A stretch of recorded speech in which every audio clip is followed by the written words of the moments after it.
man once said, they'll tell you that the arts and humanities aren't practical, and then read poetry at funerals and weddings, cry over films, and search for meaning in ancient philosophy.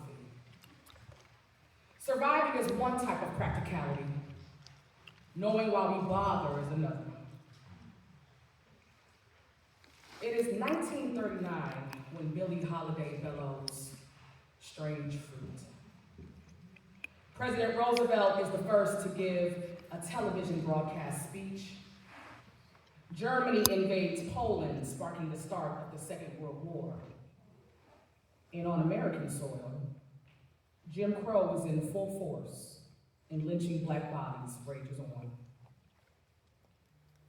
Strange fruit was a visual metaphor for black bodies hanging from trees, a snapshot of the present day. The song was originally written as a poem by Abel Maripol, a Jewish high school English teacher from the Bronx, under his pen name, Lewis Allen, after seeing a picture of a lynching that, quote, haunted him for days, end quote. To the masses, lynchings were but a tale. But in Billie Holiday's community, strange fruit was a testimony. Holiday saying truth to power, her voice the instrument. It was then we learned that sometimes sound waves send shock waves as a current to electrify a nation. The song was banned from being played and performed city to city, coast to coast. Holiday was coerced, attacked by federal government agencies, and eventually jailed. But the music lived on.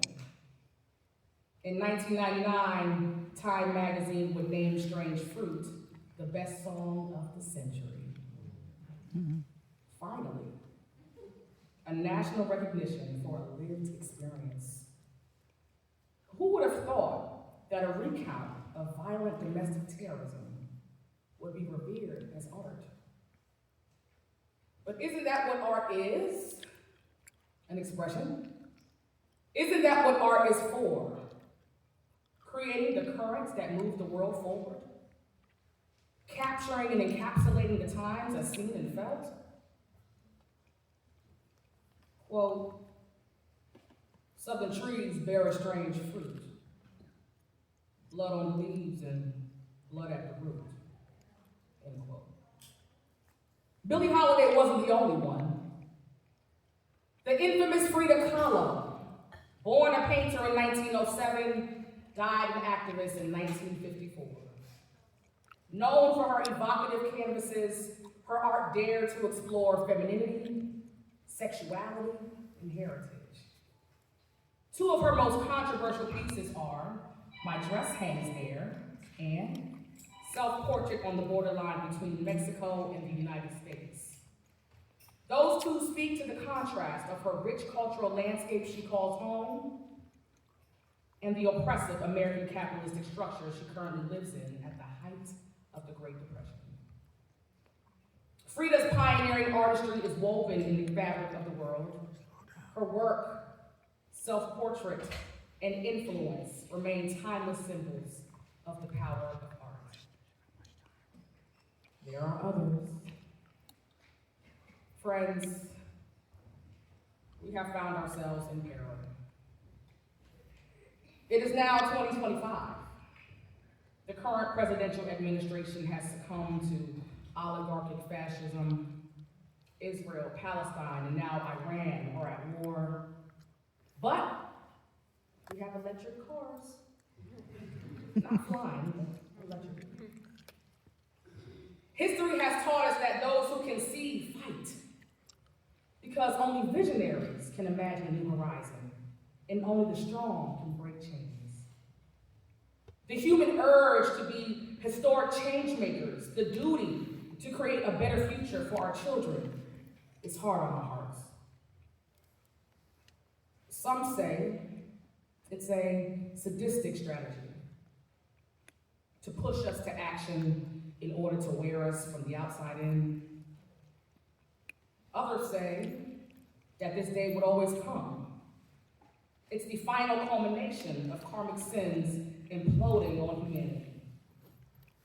The people are reeling. When the world seems like it's ending by nightfall and every morning is a new fight, but we've been here before. Everyone has a part to play in democracy, justice, and peace, including the artist. Historians are the collectors of the past. Their work poses the question, with what information from yesterday, what will you do today? Smart ones know that the answer is often found in history itself. Historians know their work to be powerful, reminding us in real time of human nature as we navigate and react to current events, all while contributing our own storylines to the narrative arc that overlays the details. History is the ultimate test of mankind in examining what part we played in creating it. Those in power who can change the trajectory of how history unfolds or either accept or deny its tellings. Historians now know their biggest fight is that their work will be challenged, disbelieved, discredited, destroyed even, by those with stories of shame. But the work of preservation continues nonetheless. History weighs on the hearts of those who believe in its reverence, because no one is exempt from contribution. And still, art is referenced when history doesn't make much sense. The politician makes promises. Their seat depends on the people, and when at the table, the people depend on them to carry out the promises on which they campaigned. The promise of democracy. They talk with hope and zest, aiming to persuade the people into followership. Voters listen, some with faith, others with doubt, while the politician straddles between representation and ambition, deciding which path he'll choose. The scientists test time. They measure the pulse of progress and decay, documenting what evolves or disappears. Their work is methodical and exacting. In uncertain times, scientists do not guess. They observe, calculate, and return with truths forged in evidence. While others react, the scientist researches. The humanitarian has been waiting for this moment. They warned of these times when profit overpowers the people. They work quietly in the margins, offering aid to the vulnerable. In crisis, they move to the front lines, mobilizing compassion and reminding society of its shared humanity when power forgets. The doctor, the nurse, they provide healing. They mend bodies, ease fears, and carry hope in their hands. Some call them hope healers. They are healers who sacrifice rest and safety to preserve life amid chaos. Their oath is tested against monetary pressures versus morality in choosing to protect and aid or cause harm and wrongdoing. The pastor, the priest, they pray for better days. They carry the weight of communal hope and heartbreak. In sanctuaries and on street corners, the clergy provide spiritual solace and connect the world through faith. They welcome the believers and non-believers and treat the powerful and the powerless all the same. The journalist is the watchdog of truth. They report facts and current events, seeking to inform and hold power accountable, even at the risk of persecution. The citizen makes the community, a part of the building blocks that form the very foundation of society and hold the real power to spark change and unity. The citizen is the most important propellant to maintaining, restoring, and improving our democracy. But in times of trouble, what does the artist do? In times of despair and destruction, what does the artist do? When day is just as dark as night, what does the artist do when injustice is all around us? Democracy is at stake. What does the artist do when the people are tired and worn from battle? What does the artist do when life is unpredictable and unrelenting? What does the artist do? While everyone is running around asking, what do we do? The artist knows exactly what to do. It is inherent, it is bred. We have been called to the fight, not with weapons, but with our gifts. Our gifts are not random. They are responses to the times we were born into. Each one of us carries a skill, a vision, a sound, a way of seeing that no one else has. These gifts are tools for transformation.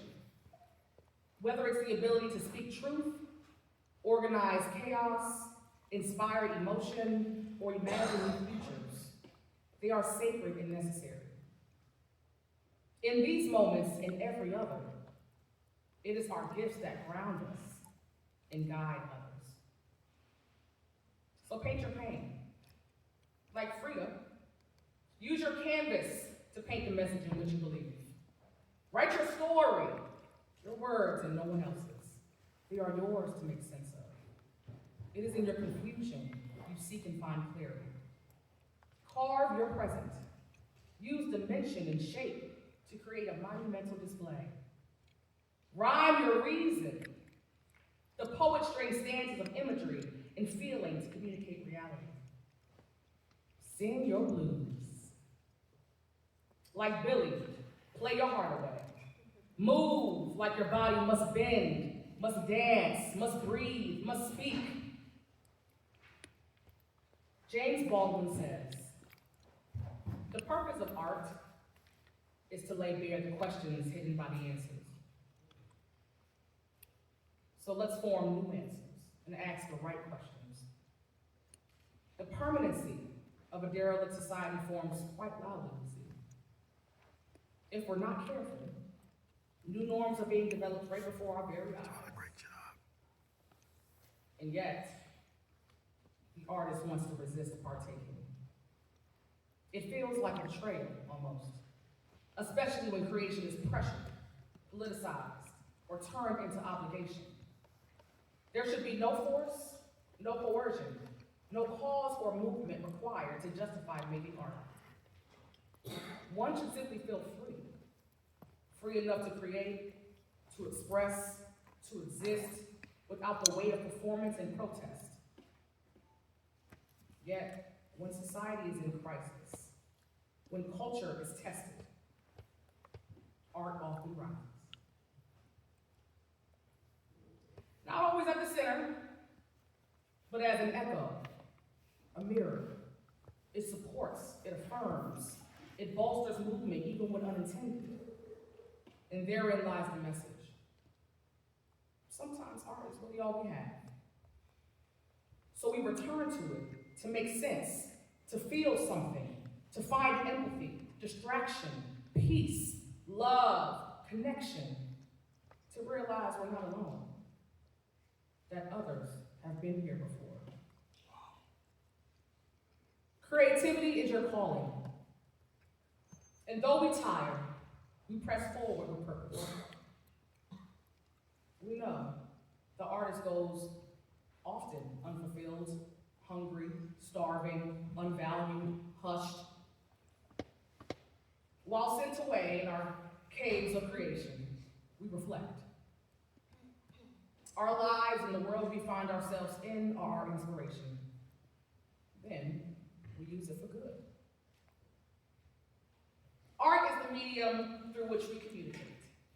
It is the universal language we all speak when dialogue just isn't enough.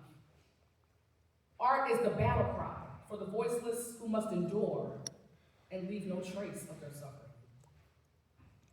To be an artist is to be a witness. We bear witness to today and to our tomorrow. Who will tell the stories of our change makers and visionaries, the downtrodden and hopeless, the inspired and hopeful, the believers and non-believers, the heroes and the heartless? Only art can do that.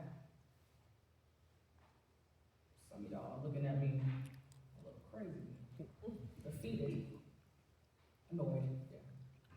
Kiki, how could we possibly do anything? Tell the truth. Create your truth. Your stories of survival, not just in pain, but in joy. Show how you made it over, how you smiled as prey in the face of the predator. Safeguard those truths. Protect the work. Safekeep your creations from those who are committed to misunderstanding it, changing it, or silencing the craft in fear of the artist's perspective. We see what 2025 is made of. Dismantling of infrastructures and landscapes only an artist can envision and build. While the artist picks up scraps from what's left of inflation and legislation to design their creation, a canvas, costume, a record, a stage set. Putting your message in your work is essential. The writer, like me, is thinking of what words will be good enough to educate, inspire, spread joy in times of pain. The arts may challenge us in the moment, but are celebrated for their impact in retrospect. Poet Yuli Kay says that she, quote, already knows the ending. Good wins, peace prevails, the dragon is slayed and the sword is raised. But first, we must go through the part of the story where the plot has not yet twisted. The battle is not yet won. The storm is raging, the tower is locked, end quote. History shows us this. Art has always been the unsuspecting qualifier, the unifier, that cannot be stopped. The arts are read not because of its power or profit, it's because art has the ability to survive without dependence of politics. It is untethered and incorruptible. The arts are activism. The arts are history, often telling the other side. We trust in art when other mediums fail us. Like Holiday and Kahlo, the art stirs something unspoken in their time, only to be honored long after. The integrity of the artist is paramount to the continuity of checks and balances. It keeps the world upright, holds the world accountable, provides a reflection to the world's worst deeds, and its history to remind us of what we've done. We are the village. Artists do not need permission and rarely work from perfection. The artist has no duty but to oneself, but our works can change the world. If nothing else, create like your life depends on it, because it does. And when it's over, the world will look at your work as it is, truth. We are the storytellers, and we already know the ending. When Billie Holiday sang Strange Fruit, it rang throughout the corridors of suburbia to the alleyways of the slums, through generations for years and years, all the way to today. Art never dies. It lives on through its creators and consumers. Create one thing to leave as your legacy that will tell the future that you were here. And while lies and confusion run amok, your art will tell its own story. It is the message that imprints our hearts because we know that through creation comes liberation. I ask that you share that with the world. Your art may not free you. It may free someone else. It may not free someone else today, but it may free someone else tomorrow. Whether it frees you, me, us, them, your art is worth creating. What will it matter? Why do we bother? You are adding to the voices they are trying to drown out. So when those who succeed us go back and look to see what happened, there will be history that has been manipulated, books that have been banned, humans forcibly removed from their homes, and then there will be your art. Thank you. Thank you, MCA, and I hope that you enjoy the Art Summit.